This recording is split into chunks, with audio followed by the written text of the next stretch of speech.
আজ আপনাদের সাথে আলু পুরির এমন একটা রেসিপি শেয়ার করেছি যেটা দেখার পর আপনি অবাক হয়ে যাবেন। হে এভরিওয়ান, আসসালামু আলাইকুম। আজকে আমি যেভাবে আলু পুরি বানিয়েছি এটা দেখার পর আপনিও এখন থেকে এভাবেই আলু পুরি বানাবেন, এটা আমি গ্যারান্টি দিয়ে বলছি। আর কেন বলছি এটা দেখার জন্য পুরো রেসিপিটা দেখতে হবে। চলুন তাহলে বানিয়ে ফেলি। তো প্রথমে আমি আলুর পুরটা বানাই, এর জন্য প্যানে তেল দিয়ে দিয়েছি।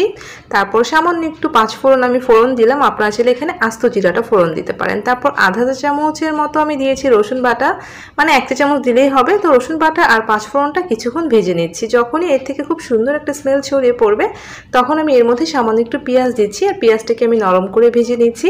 অনেকেই 5 ফোড়নের ফ্লেভারটা পছন্দ করেন না, তারা আস্ত জিরাটা অ্যাড করবেন, তবে এভাবে একবার বানিয়ে দেখবেন। এখন আমি এর মধ্যে সামান্য একটু আদা বাটা দিলাম।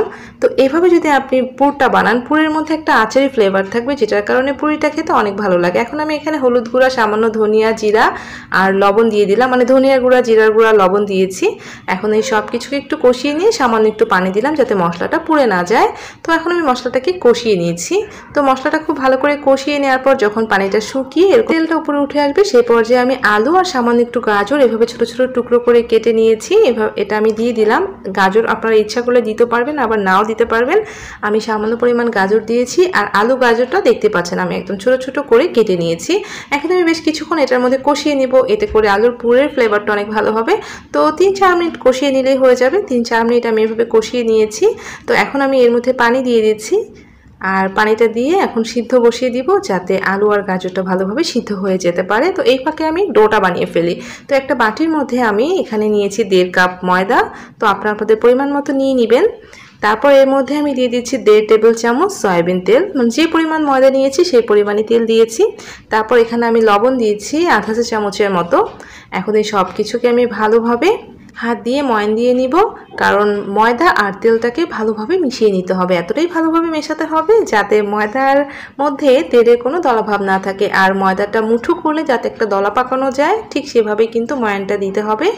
মানে তেল ময়দা মিশে একদম ভেজা ভেজা হয়ে যাবে। দেখেন ঠিক এরকমটা হলে বুঝতে হবে যে হচ্ছে ময়দা ময়ান দেওয়াটা ঠিক হয়েছে। এখন আমি এখানে পানি অ্যাড করছি, খুব অল্প অল্প করে পানি দিয়ে পুরির খামির বানিয়ে নিচ্ছি। যদি আপনারা বেশি খাস্তা পুরি খেতে চান তাহলে অবশ্যই শক্ত করে খামিরটা বানাবেন, আবার যদি একটু নরম করে খেতে চান তাহলে খামিরটা একটু নরম করে প্রবলেম নেই। তবে আমি যেহেতু আজকে খাস্তা করে পুরিটা বানাবো তাই আমি খামিরটাকে মোটামুটি শক্ত করে বানিয়ে নিচ্ছি। দেখেন আমি কিন্তু খুব ভালো করে মথে নিয়েছি, আর এটা বেশি একটু শক্ত হয়েছে, তো শক্ত করেই মথে নেবেন, তাহলে পুরিটা অনেক বেশি খাস্তা হবে, ঠান্ডা হওয়ার পরে অনেক বেশি খাস্তা থাকবে। তো এখন ঢেকে আমি 30 মিনিটের জন্য রেখে দিচ্ছি। আর এদিকে কিন্তু সবজির পানিটাও শুকিয়ে গিয়েছে, দেখেন আলুটা একদম শুকনো শুকনো হয়েছে। তো এখন আমি নেড়ে চেড়ে বাকি পানিটাও শুকিয়ে ফেলবো, আর এগুলো কিন্তু এরকমই থাকবে, মানে একদম ভর্তা করে ফেলা যাবে না। তো এখানে আমি শেষে নামানোর আগে কাঁচামরিচ আর ধনেপাতা কুচি দিলাম।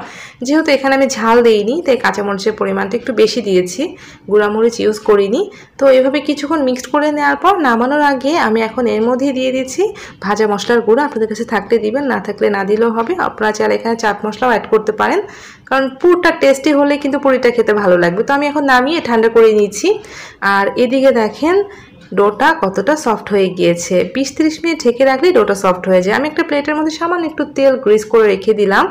এখন আমি যে রুটি বেলার বোর্ডের মধ্যে খামিরটা নিয়েছি, আর এই খামির থেকে আমি 3টা মিডিয়াম সাইজের লেচি কেটে নিচ্ছি, মানে 3টা কেটে নিব, একটু বড় করে আমি রুটি বানিয়ে নিব। তো আপনারা একটু বড় করেই খামিরটা করে নেবেন।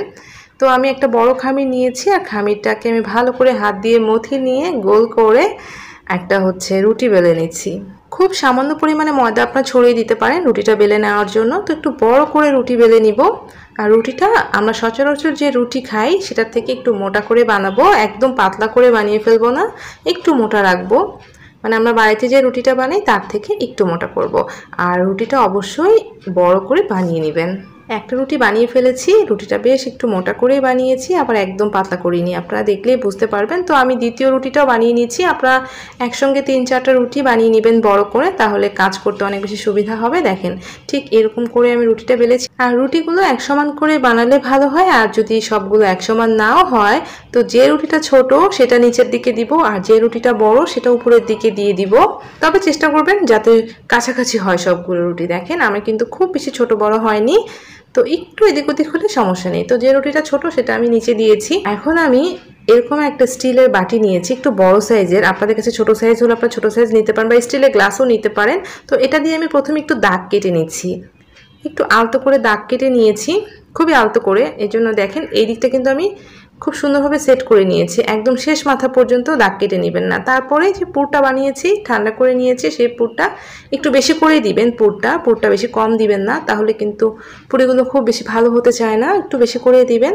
তো দেখেন আমি অনেকটা দিয়েছি। এরপরে আমি দ্বিতীয় রুটিটা এর উপরে দিয়ে দিয়েছি। আমার বাটিটা যেহেতু একটু বড় সাইজের ছিল, তাই আমি এখানে দুটো করে পুরি বানিয়ে নিয়েছি। আপনারা যদি একটু ছোট সাইজের বাটি বা গ্লাস দিয়ে করেন, একসাথে আপনি 3-4টা পুরি বানিয়ে নিতে পারবেন। এখন দেখেন আমি কিভাবে কেটে নিচ্ছি। তো এভাবে একটু ঘুরিয়ে ঘুরিয়ে কেটে নিয়েছি। দ্বিতীয়টাও কিন্তু আমি সেমভাবে কেটে নিলাম। তো এটা কিন্তু খুবই ইজি একটা প্রসেস।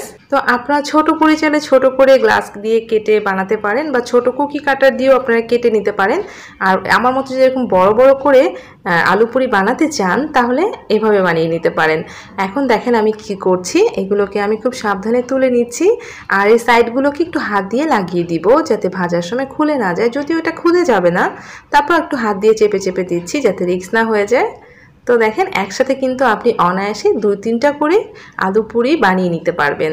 আর এই পুরিটা এত বেশি পারফেক্ট হয়, প্রত্যেকটা পুরি এক সমান হয়, আর প্রত্যেকটা পুরি অনেক বেশি ফুলকো হয়, আর ঝামেলা কিন্তু একেবারেই কম হয়ে থাকে। লাস্টের যেটা ছিল সেটা আমি একটা এভাবে করে নিয়েছি, কারণ এখান থেকে আর দুটো বানাতে পারছিলাম না, যেহেতু আমার স্টিলের বাটিটা একটু বড়। তো দেখেন আমি কিন্তু এটাতে বেশ অনেকটা পুর দিয়েছি, যাতে করে খেতে অনেক বেশি ভালো লাগে আর অনেক বেশি ফুলকো হবে। দেখেন আমি হাত দিয়ে একটু চেপে চেপে দিলাম। তো এভাবে আমি 4-5টার মতো বানিয়ে নিয়েছি। তো এখানে আমি দেখেন প্লেটের মধ্যে তেল ব্রাশ করে রেখেছিলাম। আপনি যদি তেল ব্রাশ করে রেখে দেন, তাহলে কিন্তু এগুলো খুব সহজে উঠানো যাবে। তো আমি এখন ভাজতে চলে যাচ্ছি। অল্প পরিমাণে তেল দিয়েছি, আর অল্প তেলে আজকে আমি পুরিগুলো ভেজে নিব। চুলার আঁচটা অবশ্যই মিডিয়ামে থাকবে। আর পুরিগুলো ভাজার সময় অবশ্যই উপর দিকে তেল উঠিয়ে দিবেন, তাহলে দেখবেন যে উপর থেকে খুব সুন্দরভাবে ফুলে উঠছে। লুচি কিংবা পুরি ভাজার কিন্তু এটাই টেকনিক, আপনি অবশ্যই তেলটা উপরের দিকে উঠিয়ে দিবেন, তাহলে পুরিগুলো অনেক বেশি ফুলকো হবে। আর এই পুরিগুলো তো সব এক সমান হবে, আর একেবারেই ঝামেলা নেই, অনেক বেশি ফুলকো পারফেক্ট হয় যদি আপনি এইভাবে বাড়িতে পুরি বানিয়ে নেন। আমি একটা একটা করে ভেজে নিচ্ছি, যেহেতু আমার পুরিগুলো অনেক বড় ছিল। তো একটা পুরিতেই একজনের পেট ভরে যাবে। তা আপনারা চাইলে কিন্তু খুবই সহজভাবে এই প্রসেসটা ফলো করে বাড়িতে একসাথে অনেকগুলো পুরি বানিয়ে নিতে পারেন, ঝামেলা খুবই কম।